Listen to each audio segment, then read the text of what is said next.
Hi friends, I've been meditating lately over the topic of fasting and prayer because it's very fundamental to the faith of Christian, because we don't just have problems, we also have mountains. If you ever landed in Cape Town one day, you will come back and see that Table Mountain has always been where it used to be when your father was there, when your grandfather was there. I can go as far as back. So mountains don't shift and they don't move. And the understanding that Jesus tells us in the Bible is that mountains are those issues that will not just move by willpower, and they require that you go deep into prayer and fasting so that you are able to shift them. And then he was condemning the disciples because they could get rid of some demons, but not all of them.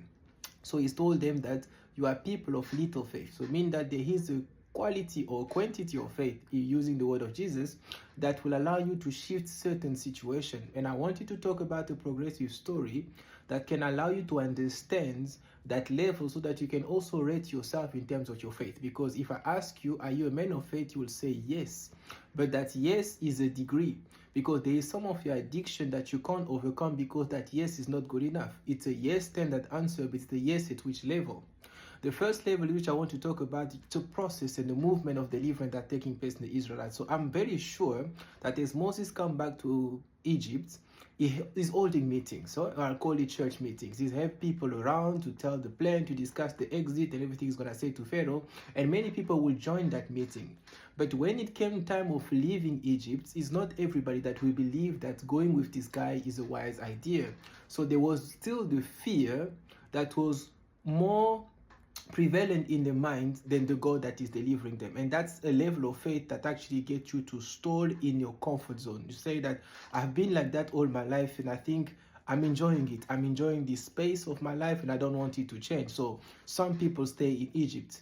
And then there's another level of faith that makes you cross the Red Sea. And when people walk and they see the walls of the Red Sea that way, I bet that many of us that criticize the Israelites in the Bible for their response will have not made that step, because you cannot if you don't have a good quality of faith. So those people that crossed the Red Sea had a great quality of faith compared to many of us. So that's another level of faith where you want to exit and you decide to confront the fear and still go to the other side. But the problem is, as they're moving into the wilderness, you clearly can see that the level of the fear was still not strong enough than the trust that they had in God.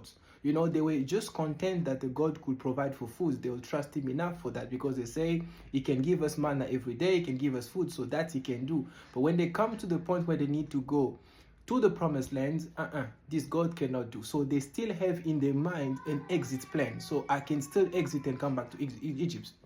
Meaning that I'm trying to treat this illness and I'm praying, I'm a man of faith, but I'm still trying to see if I can go overseas to get it addressed. So that's not the mindset that comes into the space of faith. And then you get those Joshua characters, those that really knows that they are giants and that they can do harm to me and they still go to that. That's the level of faith that you actually need, because that is how Joshua enters the promised land.